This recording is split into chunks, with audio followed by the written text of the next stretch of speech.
That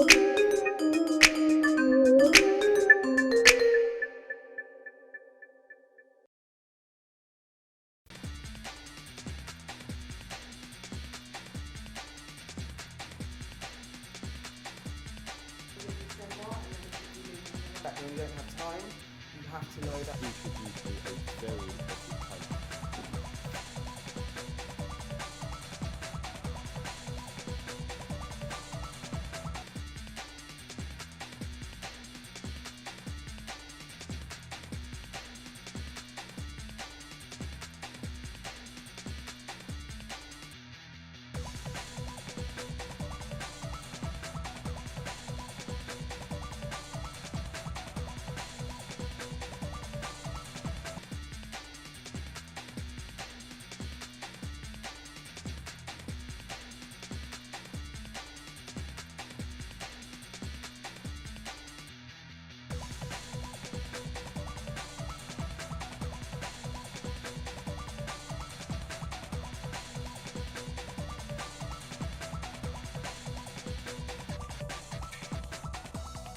The reason why I think women are starting businesses when they're on maternity leave, I think it's such a great time in a woman's life. I thoroughly enjoyed being pregnant, and after having the child, it's such a happy occasion, and you tend to be more relaxed. And I think when you're happy and you're relaxed, the ideas come to you. So to me, it's not surprising that women are inspired.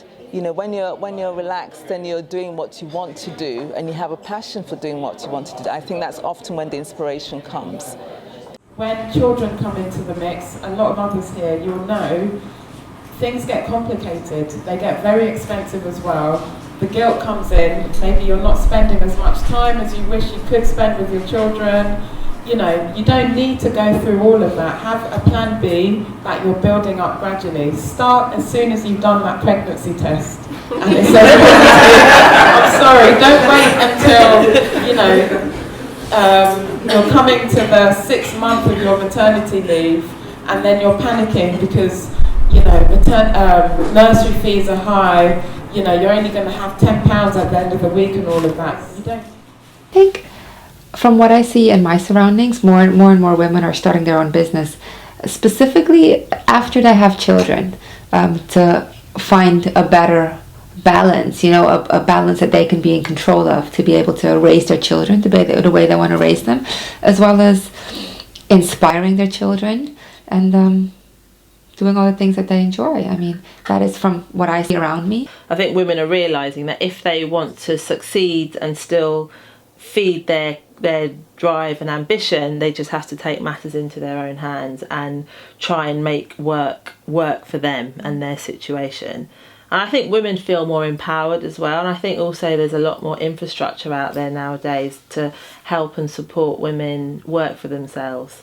Maybe 20-30 years ago that it would almost be completely like an alien concept to hear a mum of 2 or 3 kids running her own business. But I think with social media and the internet, it's possible to create this like virtual world where you can be a mum and still be a CEO of your company, even if it's in your kitchen, which is the beauty of the internet and the beauty of this whole notion of like the online world. I actually think while you're pregnant, while you're on maternity, it's actually the best time to start a business. So the reason is because they're really intelligent, because they're smart.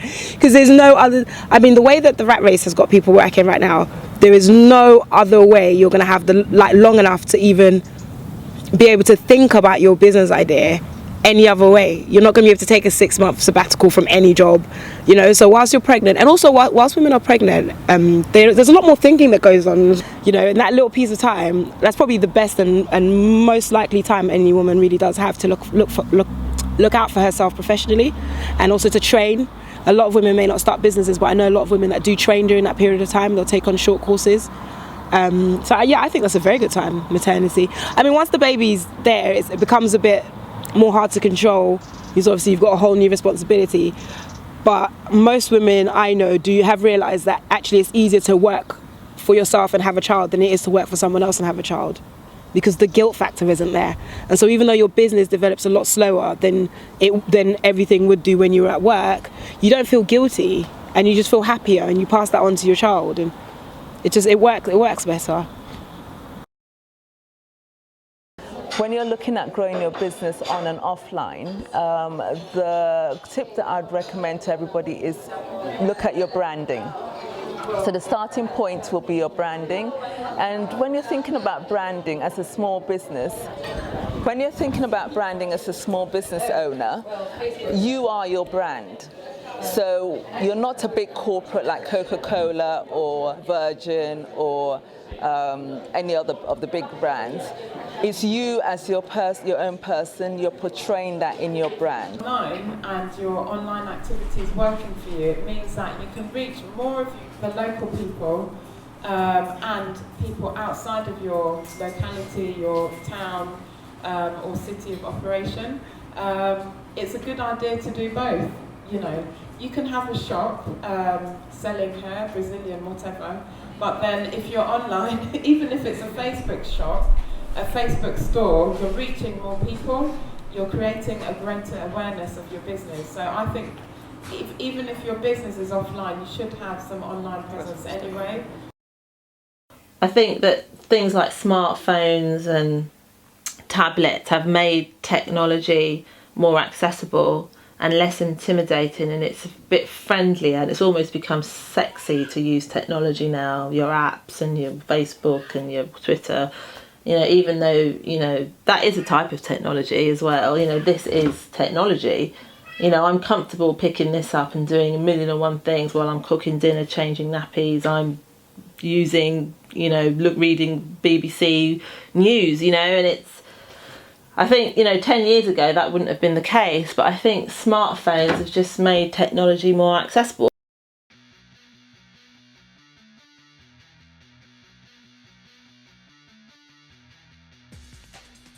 It has inspired me to think about it more seriously, because just in terms of you're talking about, you don't need a lot of money to set up a business. I think it's the knowledge and technology, because it's something I definitely struggle with within my business, because I'm very creative, very hands-on, but you know, in terms of my social media and my advertising and my online presence, I'm there, but I think the girls definitely gave me a little bit of enlightenment about how to better manage myself online.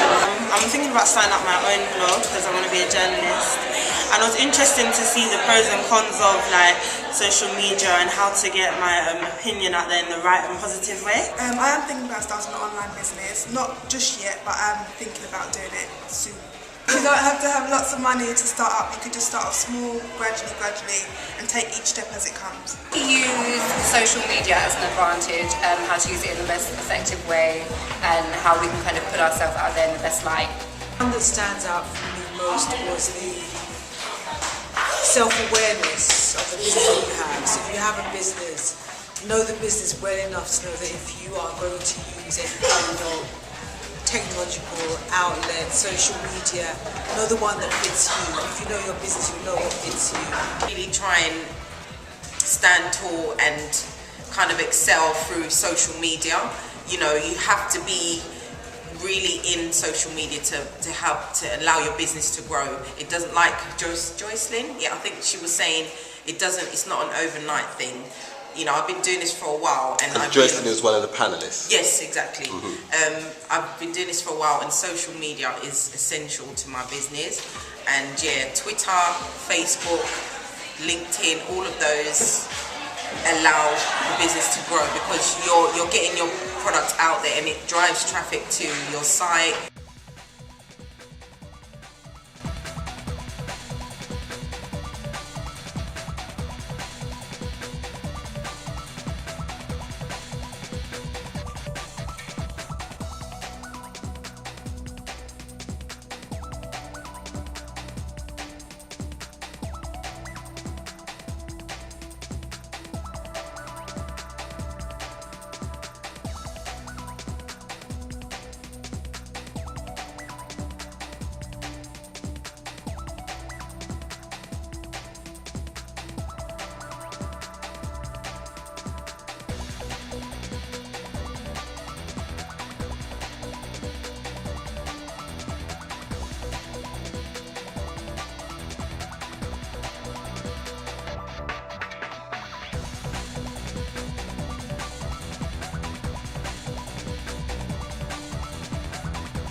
If you're a woman thinking about starting your business or getting into tech, first thing I'd say is don't look outside, look within. Check what you've already got, resources you've already got, friends you've already got, skills you've already got. Make a good, strong set of lists and start there. In there are so many services that you can sell, and there are so many products that you can create and also distribute. There's nothing to worry about. Start there, start small, and as you start to get more confident, start putting in some external resources, some companies, some funding, but you really don't need that much. Just get yourself an Amazon page or an eBay page or create your own e-commerce page. It's very simple. Get on with it.